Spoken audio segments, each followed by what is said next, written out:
And welcome back to another episode of Out of Sight in Plain View, where we aim to explore and learn as much as possible. I'm Casey. And I'm Crystal. And today we're going to be discussing various ways that we can be more self-sufficient in our way of living. Whoop whoop, because Lord knows we're all about that self-sufficiency, right? Yep. It's important. It's important. Yep. So, I'm not gonna, this, I could talk forever about this topic all the fucking time. Where do we start? I will tell you where we can start. I've been doing a lot of research about this, okay? And I can give you a few examples of why this is very important, okay? So, starting through the history of our time, and I'm just going to give you, touch very few examples. We have the White Hurricane of 1913.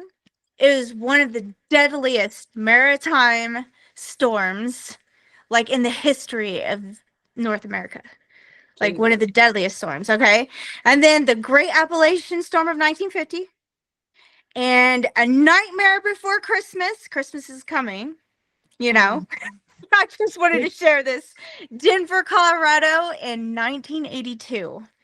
And also the most recent one, 2021, the deep freeze of Texas, is the few examples of why it is so important to be prepared. It's essential for our survival. Right? Hell yeah, and Texas. Okay, so our very first electricity was put in, even though they messed with it from the 1700s all the way. But in 1882, they put in our very first power station. And it was in New York, in Manhattan. It was called the Pearl Street Station. And all I know is I live in Alaska, and you used to live in Alaska, and you know that power stations aren't always reliable. The weather always wins. Okay? So we need to have a plan B and C sometimes. So, what do you think?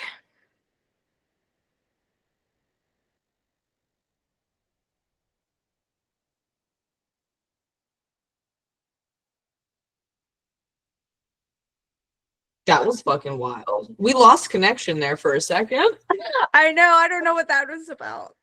That was fucking wild. Begone, demons. Ain't nobody got time for this here. The fuck out of here. Would you evil eye? I'm about to light this damn sage again. Absolutely not. Anyway. No, you are absolutely correct, though. You cannot rely on... I don't care what they say about the power grid. I don't care what is put in place. No, don't fucking trust it, because we saw way too easily how things can be affected. Like when COVID happened and all of a fucking sudden, all of the fucking shelves are empty, and people who have never in their lives seen an empty store shelf were shitting their pants. Literally, apparently, because everyone was buying fucking toilet paper.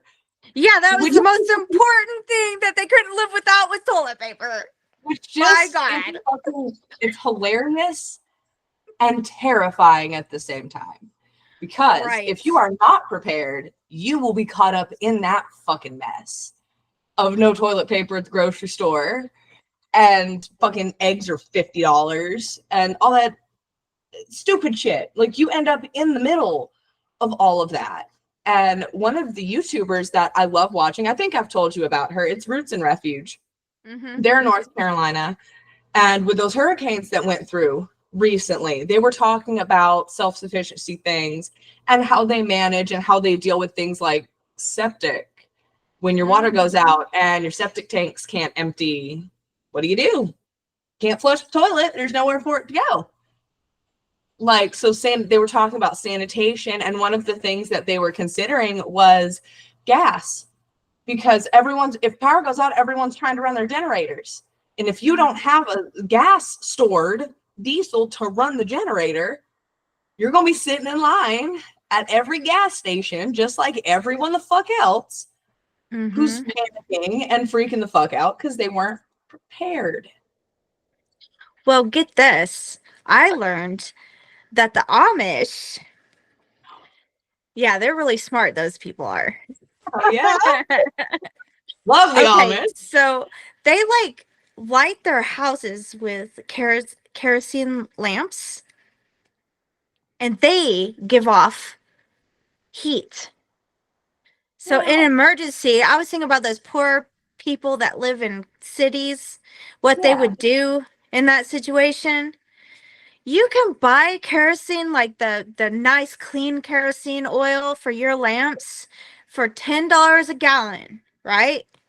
And if you only use it at nighttime, and you run like 8 of those lamps, it'll last a month. Wow. For only $10. Really? Yeah. Seriously? Yeah. Yeah. So think about how much money you're saving. Listen, might fuck around and get me some kerosene. I was thinking about that earlier. I'm like, that wouldn't be a bad idea. Right? And they said, like, in an emergency, like, it would heat your room up in emergency in the wintertime. Like, I'm sorry, but that shit is cute as fuck. You cannot. I'm gonna have to put a picture up here somewhere so people can see it. There is something fucking magical about walking around your house in the dark with a fucking kerosene lantern. Like, ooh, I don't know why. the ones, I have one. They have the ones with the wooden frame on the wall, and you just set it into the wall. Yeah. So that your kids and your little fur babies won't knock it over and burn your house up. Because Lord knows they would. In a heartbeat. So fast. Yeah. Yep. Ugh. And also the Amish, for the more rural people, you can use wood and masonry heating stoves.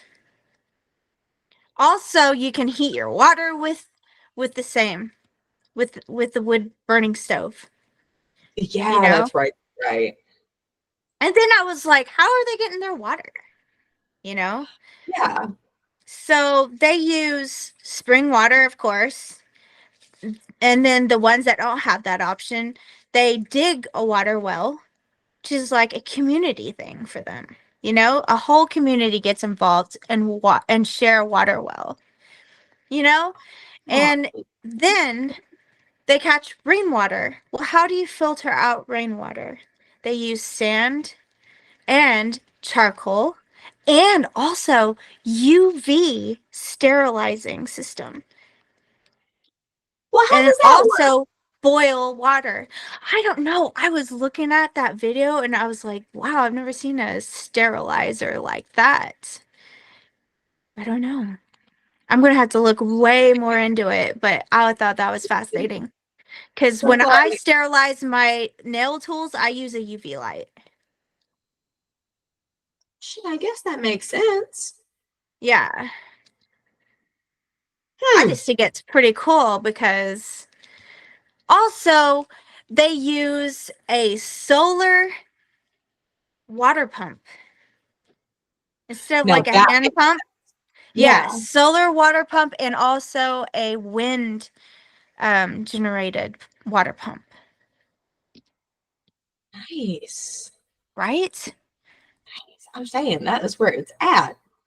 I know. So there's so many ways that we can get away from relying on the government, which, as we all know, is not reliable. Should no one have to be told at this point in life not to trust the government? I'm sorry. That should be obvious. Like, you should be born knowing that. Like, you should be born with a library card. Like, that should just be something that is ingrained in you. Right? And I thought it was so fascinating how their way of preserving food is absolutely amazing. Yeah. And guess what? They didn't make that up on their own. They got it from the Egyptians. That makes sense. Word. So, like, Shout out Egyptians. Fuck yeah. shout out to the Egyptians, okay? Because they're really smart, Hell yeah. and like preserving berries in the honey and using beeswax to dip your fruit in to preserve it for a long time. Like, break that open, and it's just as crisp as the day you put it in there. It's just, keep talking. I'm gonna have to look some shit up on that because that is just like mind blowing to me. Well, don't worry, because I put it all in our episode description. So I got your back. Love you. And also, they make their own laundry detergent out of like animal fats and peroxide, vinegar, herbs from your garden like lavender and mint, and they use like a water wringer, and it's run by like either your foot pressing like a paddle or air. Yeah. Interesting. Yeah. And then they hang their clothes on a line, and the sun kills the bacteria. Isn't that Makes cool? sense. And Okay. then they say it's scented by the seasons. Each season gives your clothes a different scent. Isn't that fascinating? Okay, now that I did not know. Yeah. Oh, it ferments. Oh. Okay, that makes sense. That looks not the best. What do you mean? I'm looking at this plum. It's wax dipped plums, and they're talking about, how you preserve them and all of that. And as they break, they ferment is what happens. And so you crack open the wax outer shell thing, and on the inside is a fermented fruit. Interesting. And you can also preserve your fruit in a little bit pinch of salt in water, and it lasts for a long time too. That is crazy. So all these people get their groceries and their fruit starts to rot and they just throw it away when they could have preserved it the whole time. Create a brine solution. Essentially, yeah, you pickle it. It draws out the moisture and inhibits bacterial growth. Yeah, so essentially that's what the key is to get all the moisture out of your food as much as possible, and it preserves it. Making it more savory than sweet. Interesting. Wow. I mean, salt would not be my first. No, it wouldn't have been mine either. Would not be my like, first. I do not want salty berries. How about I eat them? How about I put them in the freezer? That seems like a better option. Yep. Oh my gosh. So on that note, so tell me, this may be a part where I jump in here. I don't know. What things do you do currently that are geared towards self-sufficiency? Or let me rephrase that. What is your favorite thing that you do currently that leans towards self-sufficiency? Well, I do not use a clothes wringer, but I do hang my clothes to dry in my house, which therefore puts moisture back into my houseplants. And because it's like a dry cold here. Yeah, sorry, a dry cold here in Alaska. It puts moisture back in my house, so it's helpful. Fair enough. And plus, it preserves like my clothes longer. They don't get all tattered as fast. Yeah. I think a dryer kind of ruins your clothes a little bit. Maybe. The See, longevity of it being used. maybe. It's possible. See, but I haven't had. So I switched from like the traditional like laundry soap that you get from the store, that mess. Now I make my own laundry soap, and I've done it, I don't know, for probably a year now, where I've used my own laundry soap, which is like borax, washing soda, Castille soap, and water. Cool. That's it. And it works great. Amazing. It works better than any soap I've ever bought from the store. My clothes feel cleaner, and I don't have things, I haven't actually had any clothes wear out. Nothing. Nice. So I don't know. And there's no toxins in there. Exactly. So that's something that I'd like to learn how to do. I'm going to put the technical recipe, I'll link it, the one that I use, down in the little description box. But I make that batch every, I don't know, 9 months or so. And I make it in a big 5-gallon bucket, and I keep it stored underneath my bed. But the thing is it cost me $35. And it lasts you for 9 months. At least 9 months, if not a year. Like, word.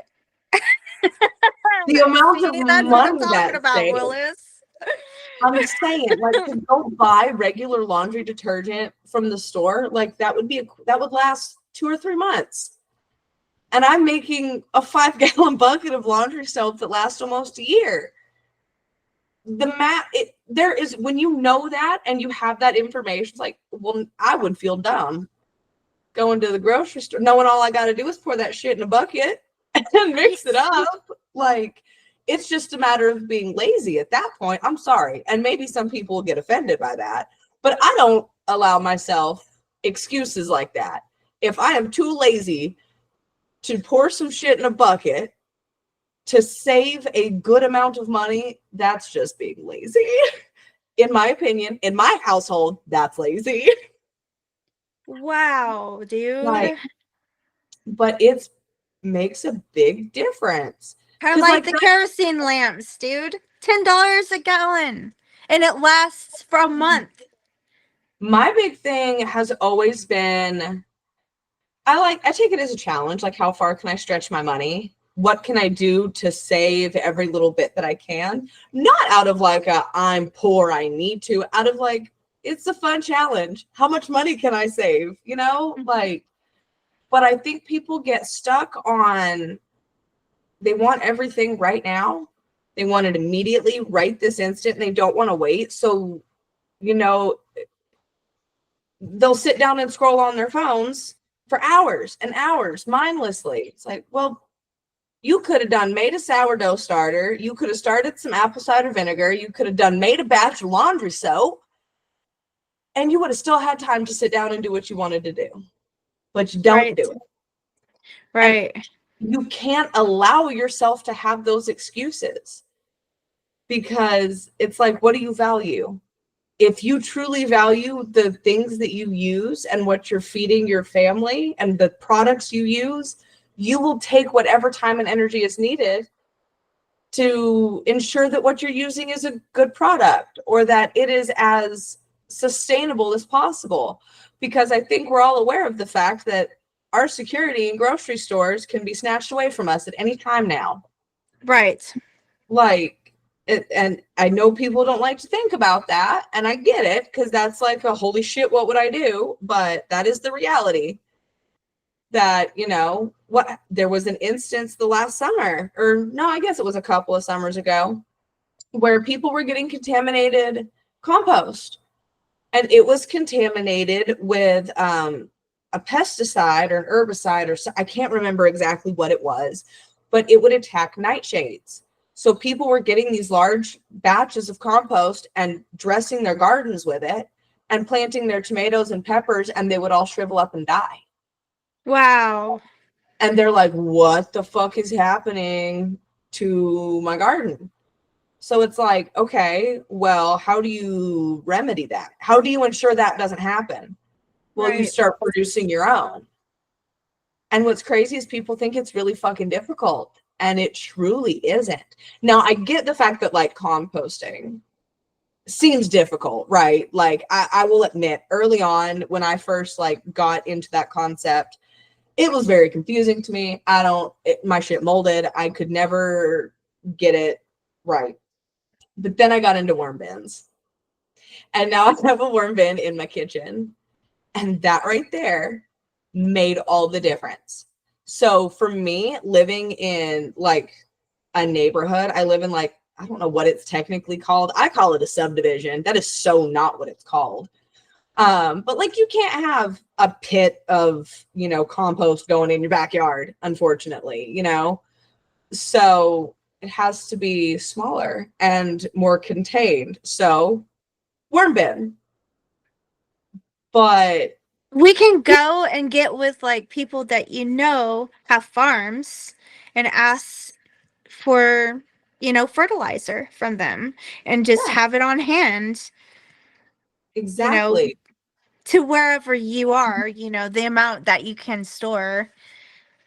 Well, exactly. And that's one of the easiest things you can do. But people think, making your own fertilizers is like, oh my gosh, it's impossible. Like, well, actually, you get a bin and you put some worms in it and you feed the worms. The worms do it all for you. Like and that creates this loop. I was so fucking amazed when I realized I could put cardboard, food scraps, and like a handful or two of dirt in there. And all of a sudden I would get back this big old tray full of this beautiful compost. And you can use it for everything. You can start your seeds in it. It's not going to burn your plants. It's not overly, you don't have to dilute it. You can take that handful and put it straight into your plants. Show me another fertilizer you can do that with. Nah, you have directions on the back of how to dilute it so you don't burn your plants and you don't fuck them up. It's like, nature didn't make it that damn complicated. Why are you making it that complicated? We don't need pellet fertilizer. We don't need Miracle Grow. Get you some worms. And just ask to, look at videos. YouTubers are always constantly showing you exactly how to do it. If you're confused, there's like really no reason to be stupid anymore. Honestly. And there's a good handful of people that are like, if you're looking for good resources on, people who do like the homesteading and food production thing and like sustainability, Roots and Refuge is like my number one go-to. EpicGardening, he's actually based out of San Diego, I think it is.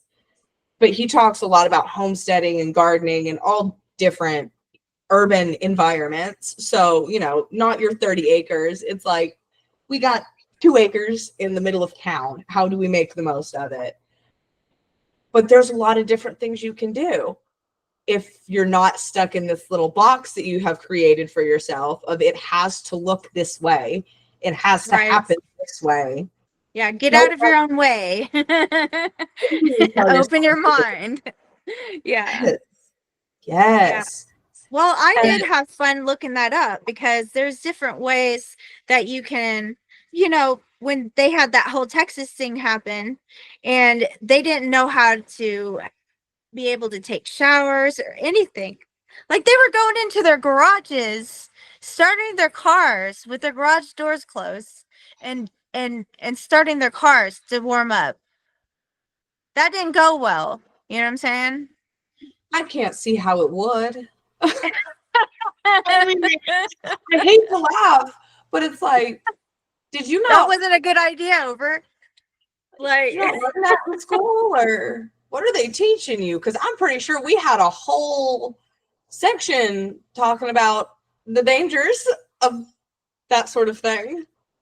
Okay, yeah, we're not going to do that. No. But if you don't have to do that, right? God, don't do that. There is a better way, right? Yes. I mean, and anyways, there's so many ways that you can be able to take a shower without using an electricity. Now you can use a battery, like a car battery. and a pump and a garden hose with like one of those spray nozzle things, and you can take a wonderful shower. Heat your water on your propane or electric stove. Heat your water up in a pot, you know? I'm saying, and take a shower. Like, there is no reason to be stinky Miss Stinker Pants. There are ways.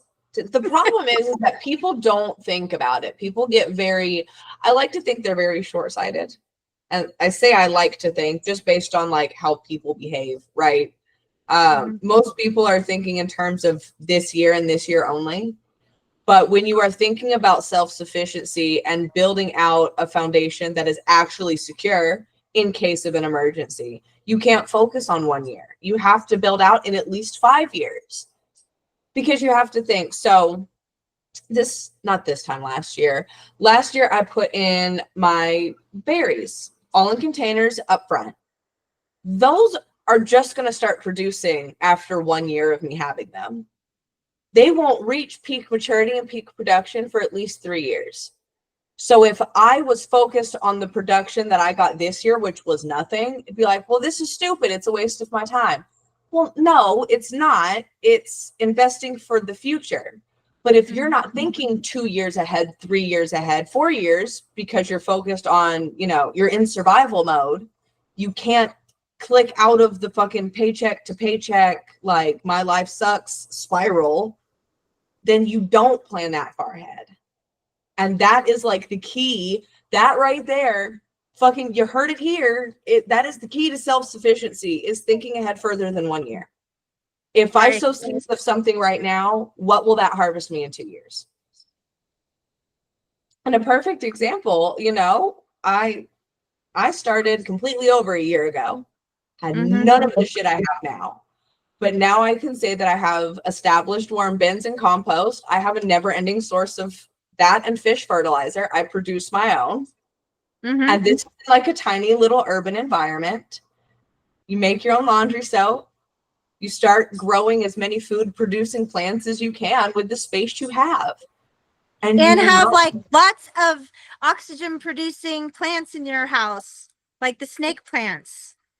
Get on plants. And some people think it's a joke, like, ha, plant people. But fucking really, though, plants can make a big fucking difference. I'm just saying. I've got lettuce growing under a grow light on my kitchen table right now. That's food that, like, I'll be harvesting in the next week or two. And, like, it's not a lot, but I don't have to go buy that from the store. And I know that is grown in worm castings from my bin and fertilized from what I produce. And I know there's no poison on it.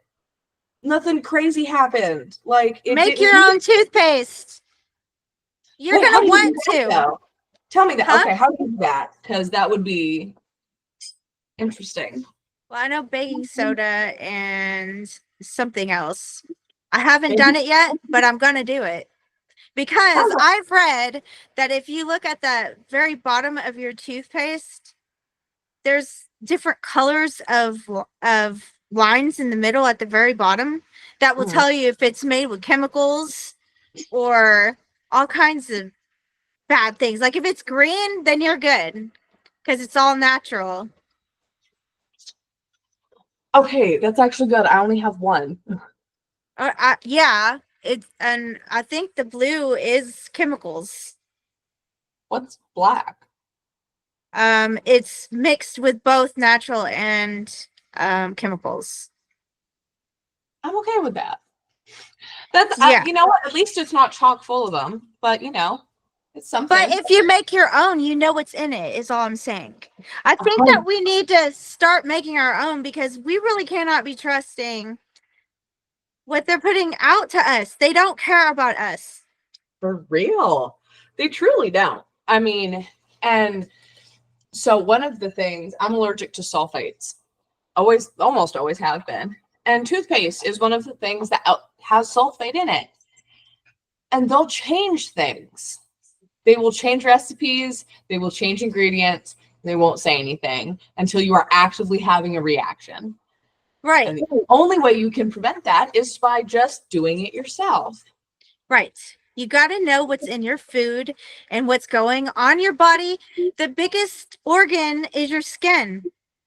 So what you're putting on your body is going into your body. You get it? So we got to be smarter. Question, and this is just my own theory, and I'd love to hear your thoughts too. I think the reason why people don't take care of themselves, you know, and you see them eating things like fast food and sodas and sugars and things that we know are harmful and addictive and all of this shit. Do you think it has something to do with the fact that people just straight up don't respect themselves?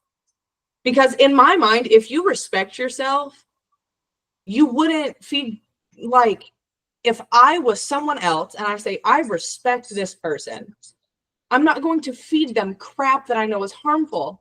I would want to give them the best quality food possible. So why does that not apply to ourselves? I'm not sure, but if you saw a McDonald's French fries under a microscope, you wouldn't want to eat that, is all I'm saying. Yeah, because that shit ain't food. Real food It's comes gross. dirty, and I will die on that hill. Like, I'm sorry, but it does. Dude, you can make your own French fries and they're delicious, and you know what's on them and in them. Like taters. Love taters. Taters. I'm just saying, you wouldn't want to eat a McDonald's French fry. And not only that, but I saw this lady. She had saved for a long, long time. I don't remember how long it was, but it was a ridiculous amount of time that has gone by that she's had this hamburger and French fry, and it was still like it just looked kind of old a little bit, but not really. We can't keep eating that way. That's kind of like a Twinkie, you know, where it doesn't go bad. Why would it not go bad? Wouldn't you be concerned that's sitting in your stomach? Does it stay in there? Is all I'm asking. I need to know, where do the Twinkies go? I mean, you do not want to put that in there. I really am curious. What is happening? I'm saying it's the right size to cause a blockage. And people are dying from the Twinkies and McDonald's. And probably. I don't know. I'm not going to slander any companies, but fast food isn't it. So it really isn't. And, you know, I like to think I am very in between when it comes to holistic approach and modern medicine. I think there's a time and place for everything. If I am going in to have like my spleen removed, please knock me the fuck out. Put me under general anesthesia. I don't need to be awake. I don't need modern medicine. If I have a sore throat, I don't need to go get antibiotics. I don't need to go to urgent care. I'll take a spoonful of honey and be fine. But people get like... I agree, because back in the day, they would not go to a doctor unless something was wrong with them, and now they're just going for shits and giggles. Can't relate. Or maybe they're like really hard up on getting attention. I don't know why they do it. I know this couple that is always going like almost every week to go see a doctor for something. Like they're going to go and have their nerves tested. Like who does that? That's insane. Why? No, especially knowing I'm convinced that 99.999% of issues that we have with our health and these weird fucking meat sacks we have to deal with in this 3D existence, like, it can be fixed with the right food. I know that from personal experience. If I eat too much sugar, my shit aches. I can feel the inflammation in my body. I fucking pay for it. Mm-hmm. But when you're stuck in that cycle of constantly eating sugar and constantly being inflamed and then taking the pharmaceuticals, it's like at some point you should back up and be like, why is all of my food coming in boxes? Why am I looking more poofier than normal? I'm just asking for a friend. What? Why? It is not natural to need medications, with the exception of, like, I'm sorry, if you have cancer, do whatever the fuck you want. I ain't gonna tell you shit. If you're dealing with a chronic illness, all right, you were born without a left kidney, I get it. Like, there is a time and place for things. But to say you have chronic pain and yet you're not doing physical therapy, to say you have chronic pain, but you're still eating fast food and energy drinks and alcohol and nicotine and all of the other shit, but the one thing you won't do is, like, go grow some tomatoes in your yard and some lettuce and make a salad. Like, you'll go take the pharmaceuticals, you'll go do all of the other shit, but you won't simply eat real food. And that's a hard shift to make. But in terms of being self-sufficient, it's one you have to make. And the only way it works is when you say, I place such a high value on knowing where my food comes from. Right. And knowing that I'm eating real food, as much real food as possible.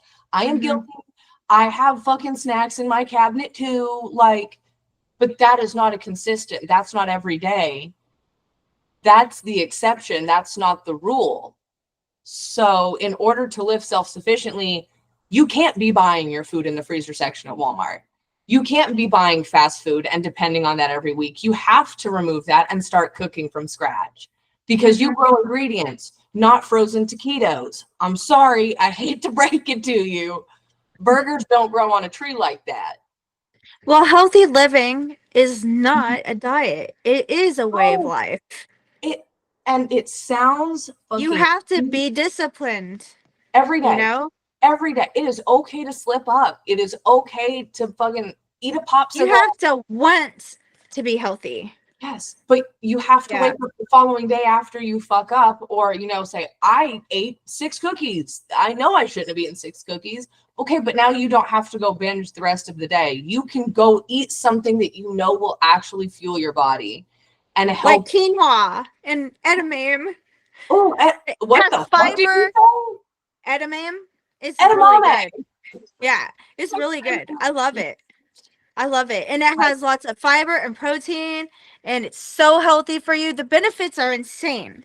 And then a handful of almonds, and you got it all. You got the fats you needed. It's really, and it makes you not hungry anymore either, eating like that. That is the key. People have gotten too used to eating them quick carbs that give you that big ass blood sugar spike and drop you back down, and you're hungry again in 5 minutes. Eat some damn protein. You don't need the bun on that burger. Make it a double. Wrap that shit in lettuce. You won't be hungry the rest of the day, I guarantee you. Yeah, and chaga and dandelion root tea lowers your blood sugars and levels your blood pressure, and it helps get your waistline snatched. You know what I'm saying? Absolutely. You'll look like a whole snack, I'm saying. It's important. While I'm on that thought, what else is important is talking about our sponsors and the people who support us. And look, I'm wearing a Fat Nug shirt. And we'll get to that in a second. But the first person I'm going to talk about, or company, our first sponsor, is going to be Se7en Staffing. So I've worked with them for just over a year now. In the middle of the cannabis industry, of course. And they're an amazing group of people. It's a small team, but we kick ass all day, every day, like no questions asked. Se7en offers custom approaches to your HR, staffing, recruiting in this absolutely wild, ever-evolving industry that we call cannabis. Whether you're looking to just hand over the stress of hiring and just not deal with it, or you're wanting to start a new career, Se7en is definitely the place to start. You can check out all of their socials down in our description box. Of course, I'll make sure they're there, so you guys can keep up with us and see all the things that are going on, right? And then, of course, we got Fat Nugs. Woohoo! We love Fat Nugs. They are like absolute fucking OGs. If you haven't heard of Fat Nugs yet, oh my God, what are you doing? Ooh, your face. Oh my gosh, I love it. Fat Nugs is fucking amazing. The founder, Dustin Hawksworth, is actually the one who got me started in my career. Forever grateful for him. He'll be on an episode. I can't wait. Foreshadowing. Yeah, and so just we've built this internal team that really encompasses what cannabis is in all aspects, from the community, the culture, the legacy, all of it. And it is the only place where you will find the science, the recipes, the product reviews, interviews, all of the art and photography that you could possibly want, and all the best parts of the cannabis community wrapped up all together. There are so many ways that you guys can take a peek and see what we're doing. And all of those socials are linked down in our description box as well. So go check us out. It's fucking dope. And we appreciate our sponsors and our supporters for allowing us to have these conversations. Thank you so much. Absolutely. All right, we can go back to what we were talking about now. Okay. So there's a lot of ways to just start taking some of that power back, I think, from the grocery store, from the pharmaceutical industry, from just all of that in general, and just localizing your living a little bit. Everything that we can start doing for ourselves frees us up from the tyranny of you know what. Yes, because every little bit you have, and it doesn't matter if you don't have it all, a lot of times it's about community, like I was just talking about. So I am not in a situation to have chickens right now. I just can't because of city ordinance. City ordinance just doesn't allow it. But nothing is stopping me from hitting up the local chicken, an old woman who's got a flock of laying hens, and trading fresh berries for eggs. Maybe you trade eggs for honey, but like we have lost the system of bartering. Right. Down here. Up in Alaska, that is still pretty fucking alive and well. And that was what reintroduced me to it. Like, okay, touch on that. What like that bartering system actually looks like in practice. Well, I know a bunch of local people that do honey and farming, and there's dairy up here. So really, yeah, in Nenana. Hey. Yeah, it's like 30 minutes away from where I live. Wow, fucking shout out. A lot of people that have, I mean, Nenana is a pretty good community when it comes to helping each other and the farming and making their own cheese, and butter and all that stuff, which is really important to know how to do for yourself. And again, it's great because you know what's in it. Yes. We can't be trusting these people with our food. We really can't. They've shown us that they don't care about us. Amen. Yeah. So the more you know how to do for yourself, the better.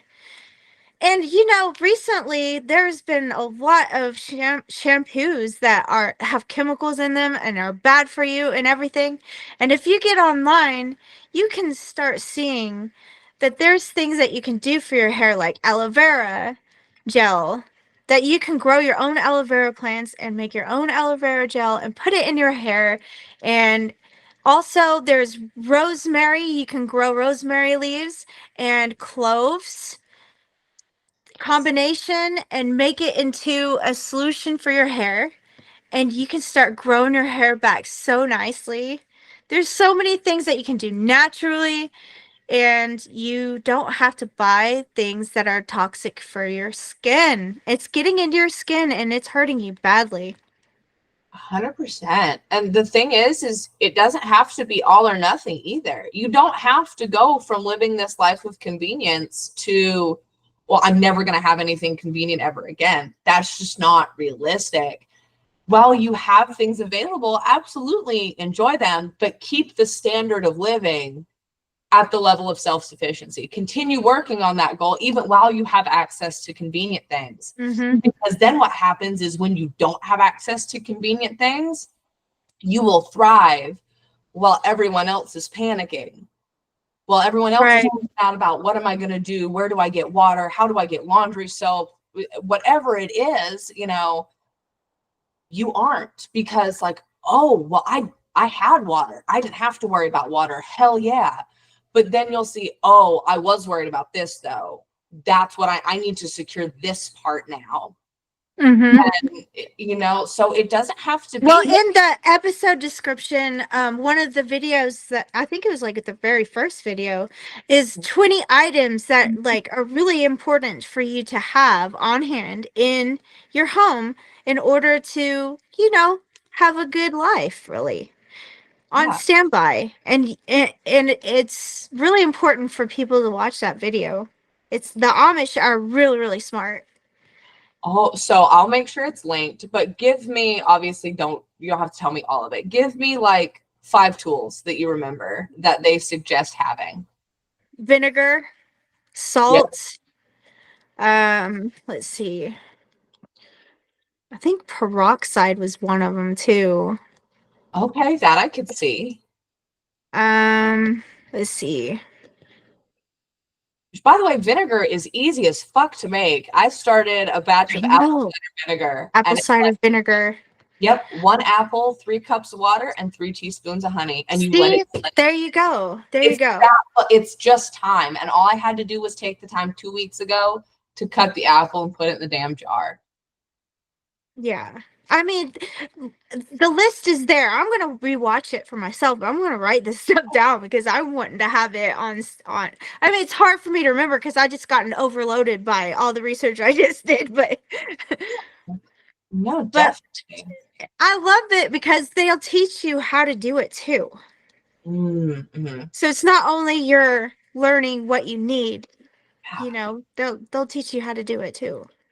100%. That's fucking big. It's being open, not just being open to learning things, but you have to actively seek those things out when you don't need them. Because when you do need those skills, that's not the time to learn. That is the time to access the memories of learning it. Right. That, you know. The key is not to panic. You know, you can still live without electricity. You can still live with all those without things. You know, you can collect rainwater. It's fine. You can eventually take a shower. No worries. Don't worry about it. Like, but if you have like a pump and a battery and a water hose, you can take a shower. Like, seriously. Yeah.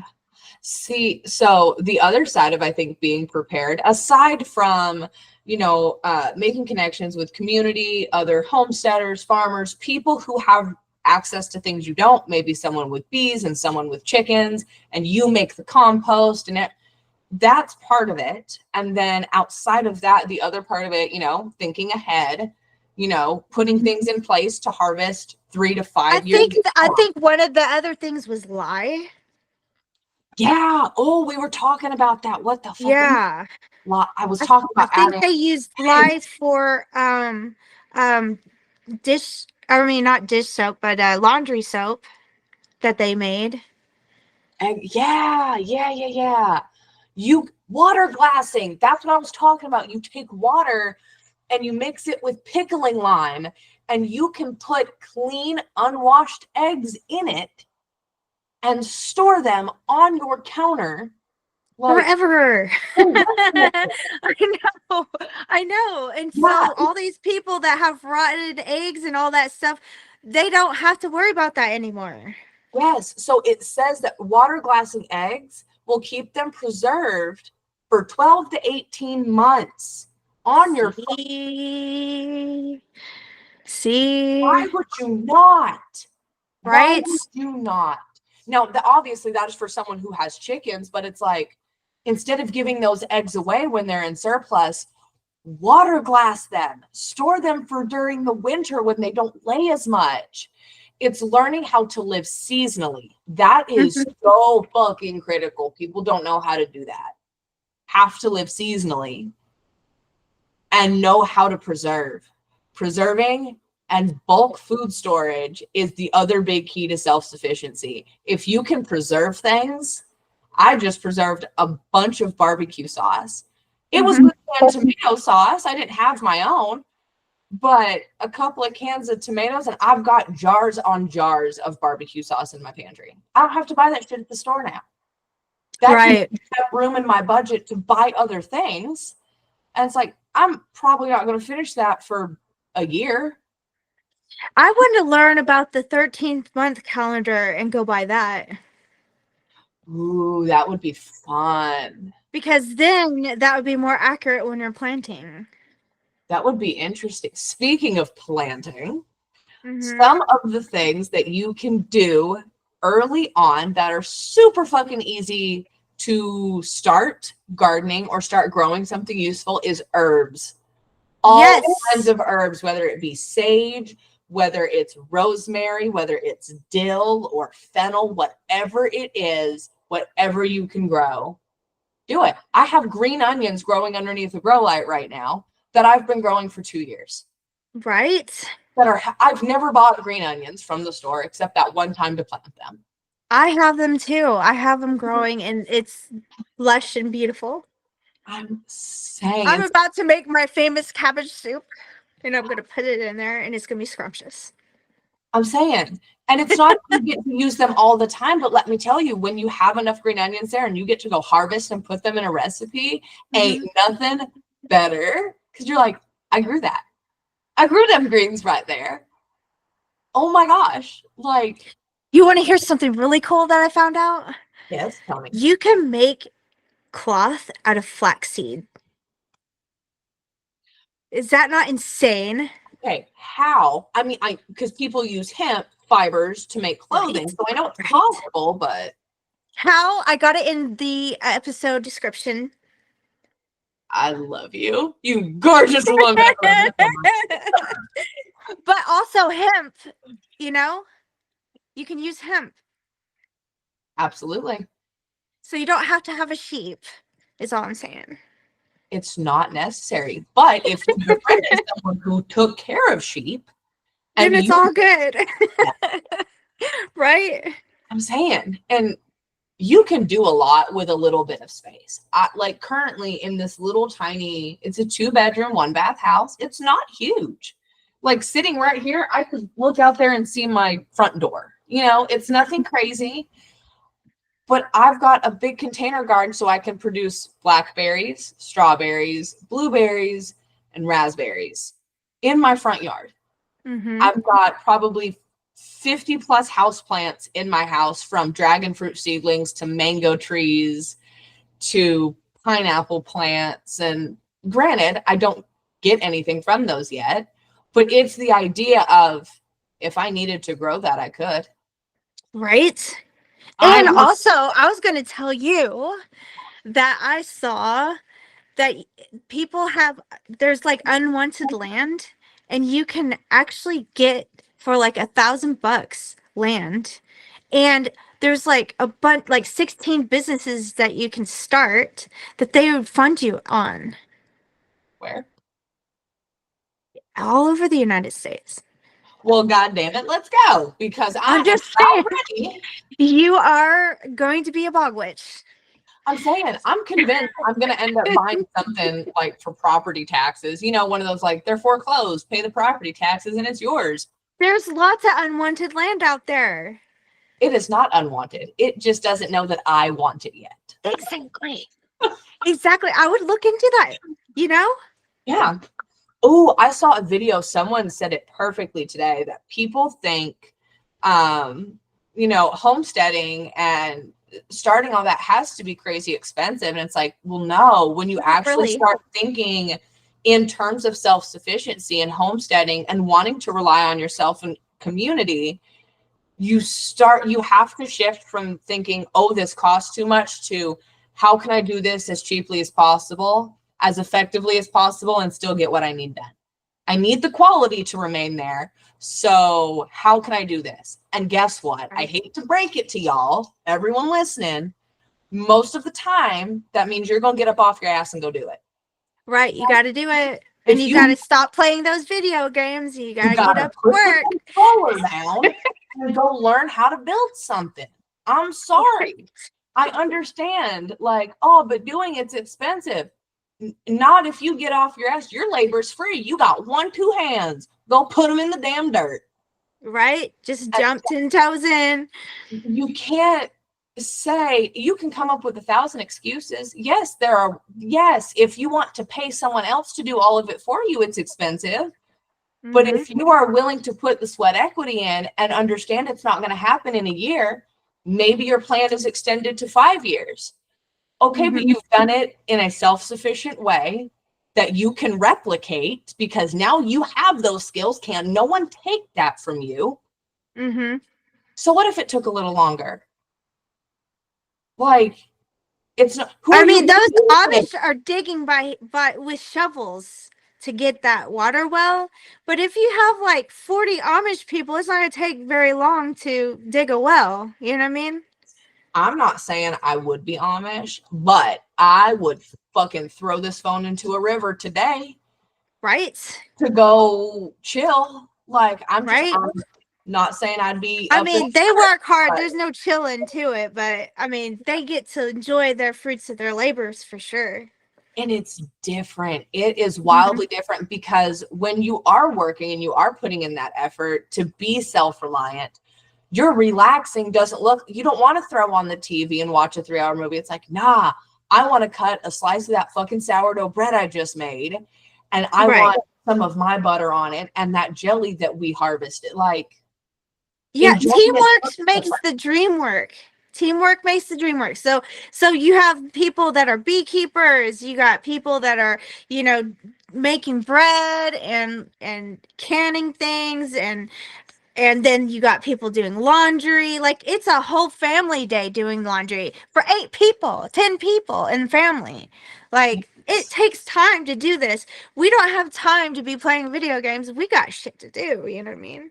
I'm saying, it's like, it drives me absolutely nuts, because I very much am not that way. Granted, I work online. I'm here recording this right now to be on. Like, I spend so much of my time online and doing social media that I could not imagine that being my leisure time as well. I can't imagine that being my leisure, period, because unless I'm actively learning something, I am seeking a gardening video or like specific information. That doesn't do anything for me. If I am not absorbing content that is educational, that is useful, I'm learning something, then why are you taking it in if it's not helpful to you? Because if it's not helping you, it's poisoning you. Right. It's a waste. It's a time waster, and they do that on purpose as a distraction so that you can't live your best life. Like, seriously.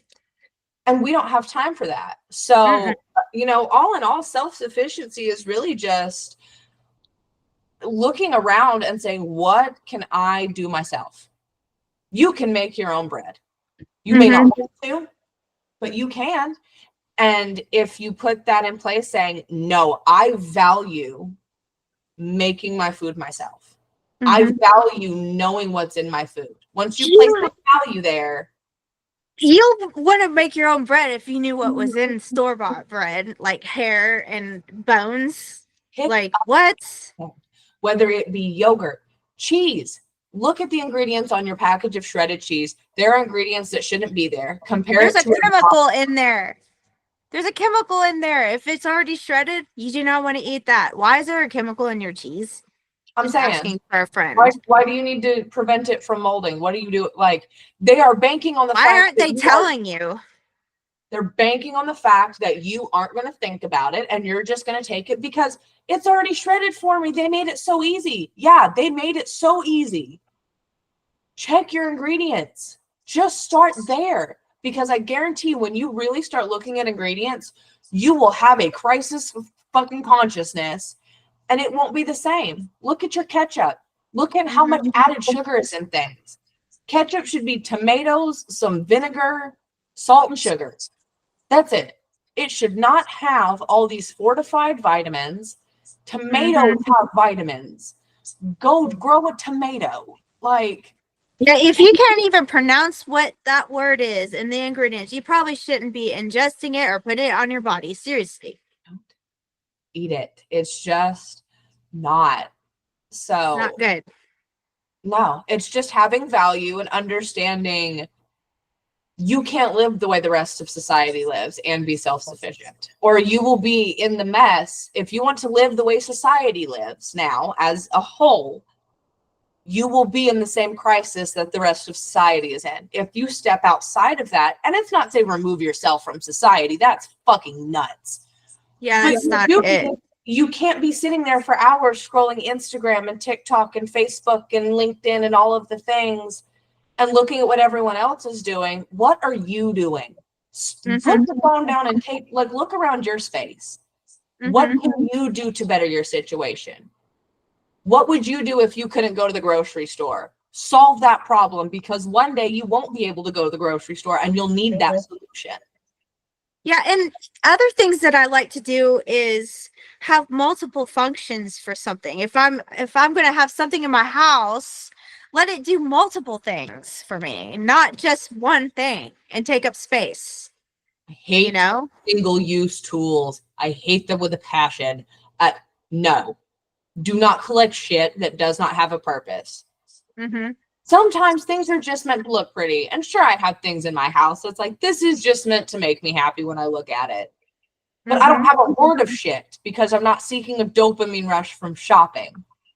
Yeah, and another thing is replace all your plastic Tupperware with glass. That's another thing. Glass, stainless steel, cast iron. Yeah, get rid of all your plastic. Everything is like kitchen cooking utensils are bad for you. Plastic's bad, so get rid of it. Go with wood or steel. And check resale. If you have access to Facebook Marketplace, look there. People get rid of glassware all the time. Go to your local Value Village or an antique mom and pop shop. They have like the coolest canning jars, like the old antique ones that are like cool. Yes. Learn how to reuse things. Well, I have a closet, and my ex used to get embarrassed about this because I would save containers. I would save our yogurt containers and our coffee containers, and I would poke holes in them and I would put plants in them. Right on. Yeah, that's good. It's already been produced. I already purchased it and brought it home. I can throw it away and then go spend $20 to go buy a pot that's the same size. Or I can take this $14 canister of coffee that I already used the product and just poke holes in it and throw a plant in there. Right. Now I've got a whole new life. But is it pretty? No. But does it function as a pot? Yes. And I can grow food in that. I can grow whatever, whether it be flowers to bring in pollinators for the berry bushes, or well, I made this whole organizer out of cardboard. These are all toilet paper rolls and all that stuff. Being resourceful and knowing how to use what you have to the fullest potential is key in being self-sufficient. Because if you're the type of person who is constantly throwing things away, I'm not saying hoard, oh my God, don't take this to mean keep everything. Please don't do that. Oh my God. But if you can legitimately, you see something and think, oh, I'm going to use this to put a plant in, or, oh, I can use this for this project, and you know you're going to do it, keep it, reuse it. But also clean shit up that you don't fucking need anymore. Because when we're talking about self-sufficiency, every bit of your space is very, very valuable. Because, I have space underneath my bed. I have a good bit of clearance. All of that is dead space right now, but that will ultimately be bulk food storage. But that space could sit empty. I could fill it full of crap and miscellaneous shit, or I can use it as my bulk food storage. Right. So use what you have. Whether and all the bottles that you have, from like wine bottles and beer bottles and all that stuff, you can break those up and use them as mosaic art and make your own vases and all kinds of stuff with it. I'm saying there are so many things that are so easy to make and take on yourself, and just little simple ways to adjust the way you live that ultimately really lend towards self-sufficiency, when that is the long-term goal. Self-sufficiency is not something you reach in a year. It is something you are consistently working towards being more self-sufficient. It's a way of life. It is. Literally. Committed. Yeah. And what's cool is there's so many nice people on YouTube that share their ideas, and you can just do research on YouTube and start changing your life. Absolutely. And just for the better. Yes. It's all about that long-term goal, and it's nothing you're going to see immediately. It's nothing that, you know, it's going to be 2-3 years down the line and you're going to look back and be like, oh my gosh, we're so much better off now than we were a year ago. But you get stuck on that month-to-month thing. It's like, it don't work that way. If you're looking month-to-month, you're not going to see a lot. But one day you'll look up from the hustle and be like, holy shit, my pantry's full. Oh my gosh, I know how to can. Right. Look at the garden I have. Look at all of the things I'm not reliant on other people for now. Yeah. You got abundance in your pantry in the wintertime when food is scarce. Because of all the work that you did. The research, the knowledge is invaluable, because you can take the tools. You know, people can steal your tools. Sure. They cannot steal the knowledge out of your head, though. That's right. So once you learn the skill, once you get the mental tool, you're good. And find your people. Find your people. Find your community. People. Yes. You know? It doesn't have to be a lot of people. I've got a very small group, but we are all good at different things. You know, you are a fabulous spiritual leader, and, you know, you do the arts and crafts and keep like the entertainment side of things, the morale, like that's what you're so fucking good at. And I love doing. I'm a garden person. Give me you're like plants. super technical, you know? On the tech side, like, as much as I don't like social media, but writing and that sort of thing, that is my jam. Plants and homesteading, that's what I do well. What I don't do well is construction.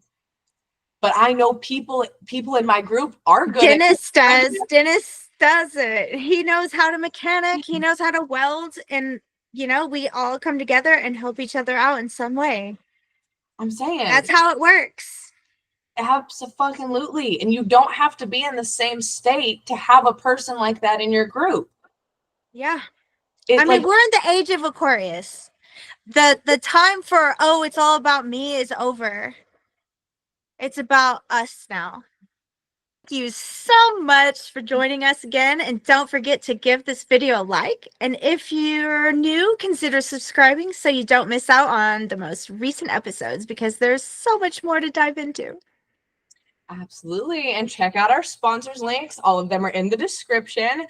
Because of them, we are able to continue having these kind of conversations and reach new people. So until next time. Bye, guys. Bye, guys. Woo! We did it! Yay!